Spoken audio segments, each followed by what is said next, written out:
আপনি যখন নিজেকে মূল্য দেন তখন সমালোচনা অপমান নয়। যখন আপনি নিজেকে সত্যি সম্মান করেন, যখন আপনি সত্যি নিজেকে উপলব্ধি করেন। এটা বলা হয়েছে এবং আমরা জানি ইবলিসও এই ঘোষণাটি শুনেছে।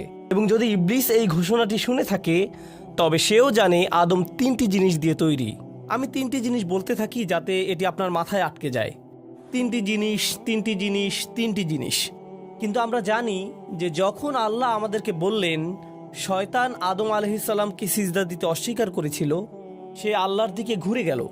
সে এটা বলেনি যে খলাকতানি মিন নারিন ওয়া খলাকতাহু মিন তিনিন ওয়া সাওয়াইতাহু ওয়া নাফাখতাহু মির রূহিকা।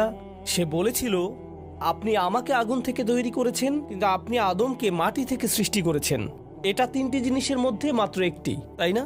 আরও 2টি জিনিস রয়েছে। সে এটাও জানে যে মানুষের ভিতরে রূহ আছে, কিন্তু যখন সে আল্লাহর কাছে অভিযোগ করে যে তুমি তাকে ময়লা মাটি থেকে বানিয়েছো, সে ভান করে যে সে সেই অন্য 2টি জিনিস সম্পর্কে জানে না, কিন্তু সে জানে, সে পুরোপুরি জানে।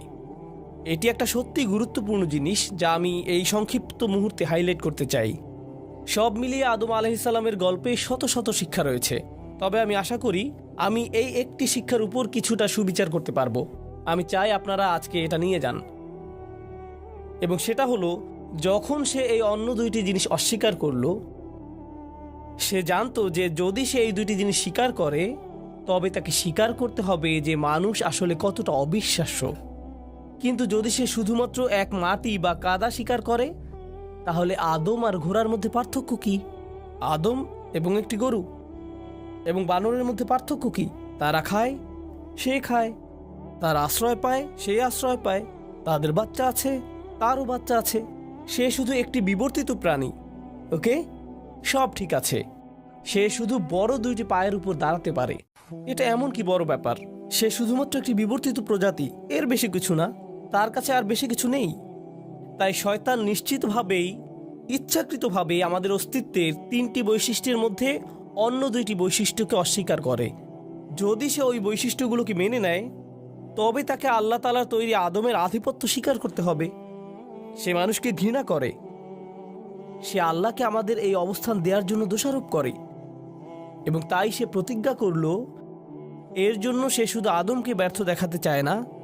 কারণ আপনি জানেন, যদি আপনি আদমকে ঘৃণা করেন তাহলে চাইবেন আদমকে জান্নাত থেকে বহিষ্কৃত করতে। আপনি এটাই করবেন। আমি আমার প্রতিশোধ নিয়েছি, আমি এখন ভালো বোধ করছি। কিন্তু না, শয়তান ভালো বোধ করল না। এখন আমি তার সন্তান, তার পরিবার, তারও সন্তান, তারও সন্তান, এভাবে সমস্ত মানবজাতিকে বারবার ধ্বংস করে ফেলতে থাকব। তার ভিতরে প্রতিহিংসা যায়নি। প্রতিশোধ নেয়ার পরে সে ভালো বোধ করল না, সে একটুও ভালো বোধ করল না। তাই ব্যাপারটা হচ্ছে, সে যেভাবেই আমাদের ক্ষতি করুক না কেন, তার এখনও আমাদের অনেক কিছু ক্ষতি করার আছে। এখন আমি আমাদের আজকের সবচেয়ে গুরুত্বপূর্ণ বিষয়ে প্রবেশ করছি। কোরআনের এই আয়াতগুলো থেকে যে একটি বিষয় আমরা আজ শিখব, যে ইবলিস কখনোই চায় না মানুষ কোনো বিষয় স্বীকৃতি পাক। এবং তার অনেকগুলো সাফল্যের মধ্যে একটি বড় সাফল্য হলো যদি সে আপনাকে এবং আমাকে বোঝাতে পারে যে আসলে আপনি যোগ্য নন। বর্তমান বিশ্বের সবচেয়ে বড় সংকট একজন মানুষ হিসেবে নিজেকে সম্মান করার জন্য নিজেকে মূল্যায়ন করা। আজ সমাজবিজ্ঞান জগতের মানুষ সমাজবিজ্ঞানে, মনোবিজ্ঞান জগতের মানুষ মনোবিজ্ঞানে, বিশ্বজুড়ে পরিবারে এমন লোকদের সংকটের মুখোমুখি করা হয় যারা নিজেদের মধ্যে কোনো মূল্য দেখতে পায় না। আগে আমি একটা চাকরি করতাম, কিন্তু আমি এখন অবসর নিয়েছি। কেউ আমার মতামতকে গুরুত্ব দেয় না, কেউ আমার মতামতকে গুরুত্ব দেয় না। আমি জানি আমি মূল্যহীন। আমি সারাদিন ঘরে বসে থাকি। আমার ছেলের চাকরি আছে, আমার মেয়ে কলেজে যায়, আমি এখন শুধুই অকেজো। আমি সবার উপরে বোঝা হয়ে গেছি। বাড়িতে একজন বৃদ্ধ লোক বসে বসে সারাদিন চিন্তা করতে থাকে যে তিনি সম্পূর্ণ মূল্যহীন। আমি যা করতে পারি তা হলো মসজিদে যাওয়া এবং ফিরে আসা, কিন্তু আমি আমার ভিতরে এই অস্থিরতা নিয়ে বেঁচে আছি। এর চেয়ে ভালো হতো যদি আমি মরে যেতাম। সে এই চিন্তাগুলোর ভিতরে ভিতরে করতে থাকে, কিন্তু সে বলে না। কখনো কখনো তিনি এমনটাও বলেন যে সে সম্পূর্ণ অপদার্থ হয়ে বেঁচে আছে। এমনকি একজন যুবক তার যোগ্যতা নিয়ে কটাক্ষ শুনে বেঁচে থাকে। সে ভাবে আমার ভাই স্নাতক করেছে, আমার চাচাতো ভাই চাকরি পেয়েছে, বাকি সবাই ভালো করছে, তিনি ইতিমধ্যে বিয়ে করেছেন, আর আমার দিকে তাকাও, আমি কিছুই পাইনি, আমি এইগুলোর কোনোটাই সম্পূর্ণ করিনি। ওহ, আমি এতগুলো বছর নষ্ট করেছি, আমার এটা করা উচিত ছিল, ওটা করা উচিত ছিল। সবাই আমাকে বলে আমি একজন পরাজিত, আমি অবশ্যই একজন পরাজিত। ইবলিস কি করতে চায়? সে আপনার জীবনে আপনার চারপাশের লোকদের কিছু বলতে চায়। তারা আপনাকে এমন কিছু বলে যা আপনাকে অকেজো, অপদার্থ অনুভব করায়। এমনকি তারা এটা বুঝতে পারে না যে তারা এটা করছে। এমনকি তারা এটাও বুঝতে পারে না যে তারা আপনার উপর প্রভাব ফেলছে। যখন আপনি ভাবতে শুরু করেন, হ্যাঁ হয়তো আমি মূল্যহীন, হয়তো আপনি জানেন না যে আমি এত এত বড় নই, আমি কেউ নই, এবং আপনি জানেন যদি আপনি একবার নিজেকে মূল্যায়ন করার ক্ষেত্রে কম আত্মসম্মান অনুভব করেন, তখন আপনি সব সময় নিজেকে এমনই অনুভব করবেন। তখন সব সময় আপনি নিজেকে মূল্যহীন ভাবার জন্য অন্যের মূল্যায়ন বা অনুমোদন দেওয়ার প্রয়োজন পড়বে। যদি অন্য কেউ আপনাকে মূল্য দেয়, যদি অন্য কেউ আপনাকে অনুমোদন করে, শুধু তখনই আপনি নিজেকে মূল্যবান ভাবতে পারেন। তাই আমি সব সময় যেখানেই যাই নিজের ছবি তুলি, ফিল্টারের মাধ্যমে সবকিছু ঠিকঠাক করে অনলাইনে পোস্ট করি, এবং আমি অপেক্ষা করতে থাকি কেউ আমাকে লাইক দিল কিনা, কেউ আমাকে লাভ রিয়েক্ট দিল কিনা, অথবা মাশাআল্লাহ বা অন্য কিছু কমেন্ট করলো কিনা। কারণ যদি কেউ আমাকে এগুলো দেয়, তখনই আমি মনে করি আমার একটু ভ্যালু আছে। ওকে, এখন আমি কি করব? আমার আরো মূল্য দরকার, কারণ আমি আবার মূল্যহীন হয়ে গেছি। আমি 2 দিন ধরে কোনো কিছুই পোস্ট করিনি, আমাকে আবার ফিরে আসতে হবে, আমাকে আবার বুঝতে হবে কেউ আমাকে মর্যাদা দিচ্ছে। যখন আপনি নিজেকে নিজের মূল্য দিবেন না, তখন আপনি সব সময় অন্য জায়গা থেকে মূল্য পেতে চাইবেন।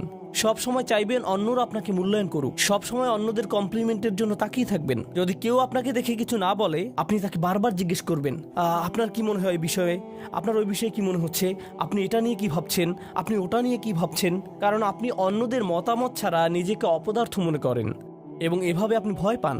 এবং যখন আপনার কম আত্মমর্যাদা থাকবে, তখন আপনার কোনো অধিকারের ব্যাপারে আপনি ডিল করতে পারবেন না। আপনার চারপাশে লোকজন যা বলবে তাই, তারা আপনাকে অপমান করবে, এবং আপনি মাথা নাড়বেন যে হ্যাঁ এটাই তো, আমি তো এরই যোগ্য, কারণ আমি তো ময়লা, কারণ আমি তো মাটি, আমার তো এর চাইতেও খারাপ কিছু পাওয়ার কথা ছিল। যাই হোক না কেন, মাঝে মাঝে এমন কিছু মানুষ আসে এবং বলে তুমি জানো তুমি তো কুকুরের চাইতেও খারাপ আচরণ ডিজার্ভ করো, তোমার তো খুশি হওয়া উচিত যে আমি তোমার সাথে এমন কোন আচরণ করিনি, তুমি তো ভাগ্যবান যে তুমি এর চাইতেও ভালো আচরণই পেয়েছো। এবং আপনি যদি এই ধরনের কথা অনেকবার শুনতে থাকেন, তখন কি হবে? আপনি এগুলো দ্বারা প্রভাবিত হতে শুরু করবেন। কারণ মানুষ যদি প্রথমে কিছু প্রত্যাখ্যান করেও, যদি সে এগুলো অনেক বেশি সময় ধরে শুনতে থাকে, আপনি এর দ্বারা প্রভাবিত হবেনই। আপনি এগুলো আপনার ভিতরে দেখতে শুরু করেন, আপনি আপনার মধ্যে অন্যদের জন্য, এমনকি নিজের জন্য বিদ্বেষ তৈরি করতে শুরু করবেন, এবং তারপরে আপনি কেবল আপনার ভিতরে এই প্রতিশোধ সবসময় অনুভব করবেন। তখন নিজের মতামতের চাইতেও অন্যের মতামতকে গুরুত্ব দিতে শুরু করবেন। আমার কথা তেমন ভালো না, অন্য সবার কথা ভালো, নিজেকে বোঝা মনে হবে, কারণ আপনি কাউকে কিছু দিতে পারছেন না। আপনি যখন এরকম ভাবতে শুরু করবেন, তখন এটি শয়তানের একটি মহান বিজয়। কারণ শয়তান বলে যে আমি বলেছিলাম না, মানুষ শুধু ময়লা ছাড়া আর কিছুই না। তার দিকে তাকাও, কি ভারসাম্য, কি চিন্তা, কিসের নিয়ম নীতি। আপনি এবং আমি এই পৃথিবীতে আসার আগে আল্লাহ কি করেছেন? আমাদের পিতাকে যা দেয়া হয়েছিল তার জন্য আমাদের দেহের সৃষ্টি করা হয়েছিল। তার উপরে তিনি আমাদেরকে আল্লাহর সমস্ত সৃষ্টির উপরে সম্মান দিয়েছেন, এবং আল্লাহর সমস্ত সৃষ্টি আমাদেরকে একটা মিরাকেল হিসেবে দেখে। আমরা সবাই, এমনকি আল্লাহর সৃষ্টিগুলো আমাদেরকে আল্লাহর অলৌকিক সৃষ্টি হিসেবে দেখে। আল্লাহর কৃতকর্মের প্রতি বিস্ময়ে সিজদায় পড়ে। এখন বেহেশতের ফেরেশতারা এমনকি আদমের প্রতি ইমপ্রেস, এমনকি আদমের প্রতি তারা মুগ্ধ। কিন্তু আপনি আপনাকে নিয়ে মুগ্ধ নন, আপনি ভাবেন আপনি মূল্যহীন। আল্লাহ কোরআনে বলছেন ওয়ালাকাদ কাররামনা বানি আদম, আমরা আদম সন্তানদেরকে সম্মান দিয়েছি। আপনি জানেন এটি আমাকে কি শিখিয়েছে? আমাকে অন্য কারো কাছ থেকে বৈধতা খুঁজতে হবে না, আমি কি করেছি তা দেখতে পারি। আমি একটা ভালো চাকরি করছি, অথবা আমার খাবার পরীক্ষা করা উচিত, ও আপনার এই শিক্ষাটা নেওয়া উচিত নয়। অথবা আপনি জানেন কি আপনার এখন অন্য কারো মতামত নেওয়ার প্রয়োজন নেই, তো এখন আমি বাড়িতে যাচ্ছি এবং খাবারের সমস্ত লবণ ঢেলে দিব এবং তারপর রান্না করব, এটা খেতে কেমন লাগে। আমি আপনার মতামতের কোনো কেয়ার করি না, কারণ আল্লাহ আমাকে সম্মান করেছেন। না, আমি আপনাকে এটা বলিনি। আমি যা বলেছি তা হলো আমাদের একে অপরের কাছ থেকে সংশোধন করা দরকার। আমি যা বলেছি তা হলো আমাদের একে অপরের কাছ থেকে সংশোধন করা দরকার। বুঝতে পারবেন, কেউ যদি আপনার সমালোচনা করে এবং বলে আরে আপনি এটি ভুল করেছেন, ঠিক করে নিন, অথবা এটি তার চেয়ে ভালো হতে পারে, আপনি আমাকে এটি ঠিক করতে বলে আসলে আমার উপকারী করলেন, তখন আপনি অপমানিত বোধ করবেন না। কারণ যখন আপনি সত্যি কম আত্মমর্যাদা অনুভব করেন, তখন সমালোচনাই আপনার কাছে এমন মনে হবে। কিন্তু সত্যি যদি আপনি নিজেকে আত্মমর্যাদা সম্পন্ন মানুষ মনে করেন, তখন আপনার এই অনুভূতি চলে যাবে। যখন আপনি আল্লাহর দেয়া মূল্যকে বুঝতে পারবেন, তখন নিজেকে সংশোধন করার জন্য সমালোচনাকে আপনি একটি সুযোগ হিসেবে দেখবেন। তখন এটা আপনার কাছে অপমানজনক হবে না।